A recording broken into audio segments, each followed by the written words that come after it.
Welcome to the Day of Wellbeing. So today I want to talk about money. Okay, so it's an important topic. I've been ill for just over 2 years now. I feel like I may actually be climbing out of it, but it's been pretty heavy, pretty severe chronic illness.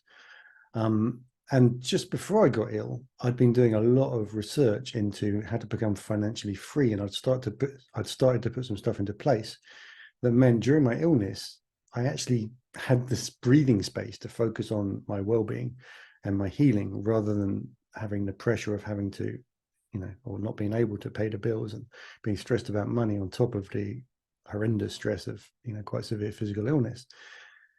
And it really, it was a lifesaver, really. Maybe literally, certainly figuratively. And of course, I needed to do some stuff to get to the point where I had that income coming in to support me during my illness. And I've been looking at the whole financial freedom thing, and it strikes me as like a really important thing because we live in this crazy economy, this kind of capitalist economy.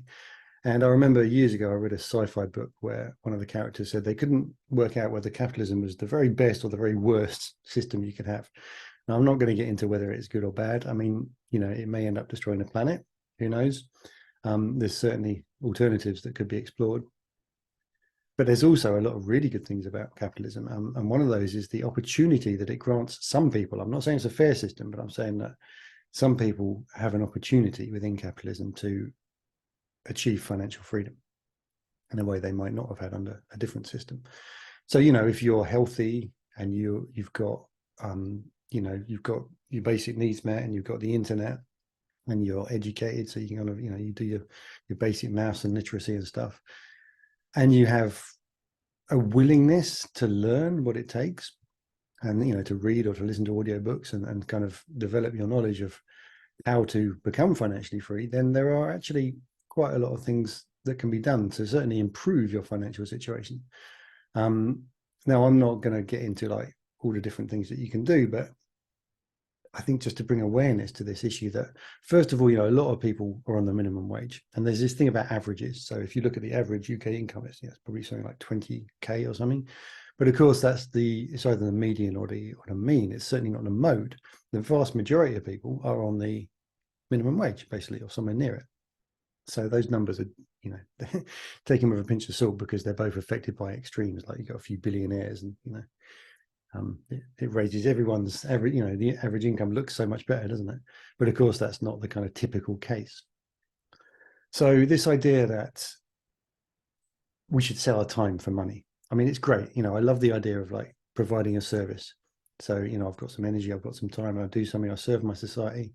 But the trouble is society is so unfair that if you do some of the most incredibly precious work on the planet, let's say you're looking after disabled people or elderly people, or you're a nurse, or you're working in these incredibly important practical fields like building or food production, or you're basically at the bottom of the pile financially. So it's like an inverse value system. So it's like the more important the stuff that you do is, the less you get paid for it, right?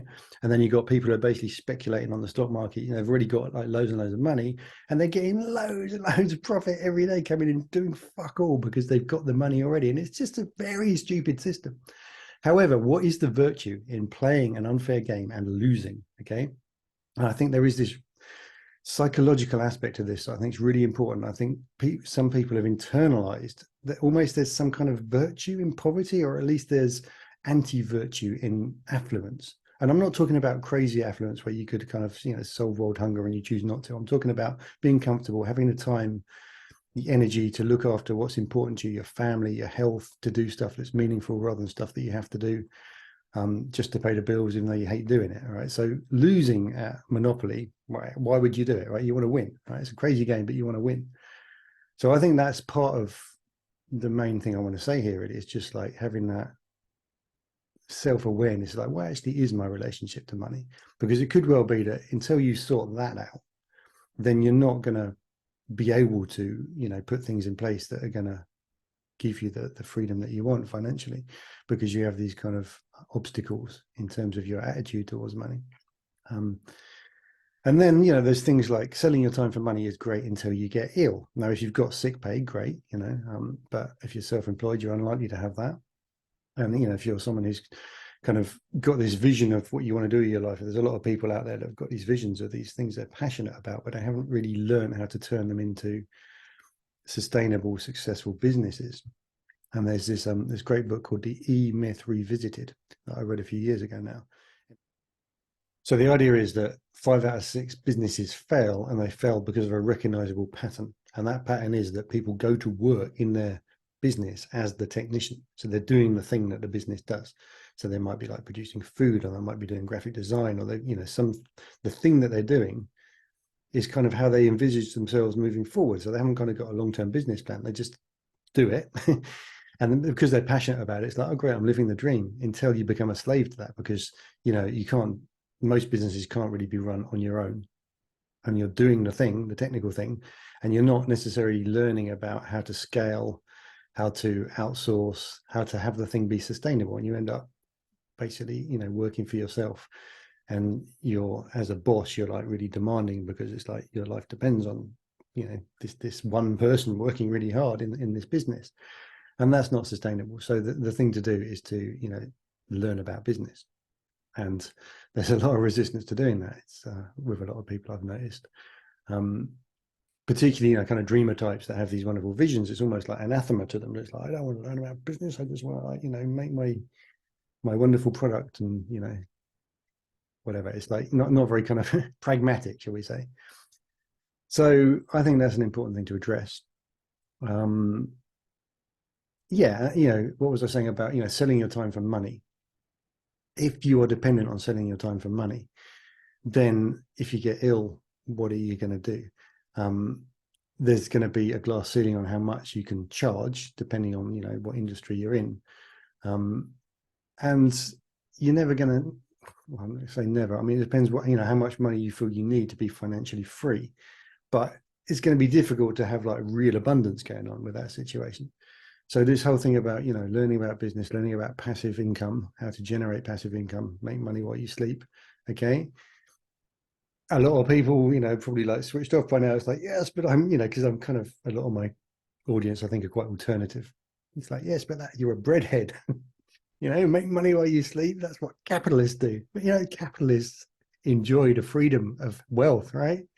And they can do some wonderful stuff. I mean, if you're rich, you can do some pretty good stuff. And if you're poor, arguably, you've got less power to do good in the world, right? So you can't necessarily donate to your favorite charities. You can't necessarily donate your time. Although there is an argument there that for a lot of people, donating their time is great, but actually, if they're really rich, donating money would be even greater. But the point is, you have a choice. Whereas if you're just like, scrimping and saving and just barely getting by, making ends meet, you're not necessarily going to be in a position to help other people. So I suppose I just want to, that's what I want to say, really. It's like, money isn't bad. There's ways to get money. It's an education you need to be willing to put yourself through. There's opportunities in this modern era with the internet and, all the technology that we have. Those opportunities may not always be there. And I'm not saying they're always fair and that everyone has access to them. But if you do, then, you could possibly take that opportunity to increase your financial freedom and have that as a way of then, creating the life that you dream for yourself, and maybe having much more influence than you do as someone who's just kind of working really, really hard doing their passion, but actually their passion's been destroyed, and it's a difficult one, because obviously if everyone did this, we'd be in trouble, wouldn't we? Because we need nurses, we need carers, we need shop workers, but it's really sad that they're poorer. Maybe you can do both. Maybe you can get some financial freedom going, get a bit of passive income, passive revenue. Maybe you have a business. I've heard it said that to get a business up and running successfully, so it's actually financially viable, you need to be willing to kind of invest 5 years of your life into having a good idea and actually getting all the support you need, getting the mentorship, following it through. And then you've got a decent business after 5 years, and you can look around and you might be like, okay, well, I've got enough money. Maybe I will go and work, in some minimum wage job, because it's important. Maybe you want to be a carer, but maybe you do it part-time rather than full-time or something like that. So yeah, just some thoughts there around money and well-being and how they relate to each other. So thanks for watching. Please like and subscribe if you like this material, and I'll see you in the next video.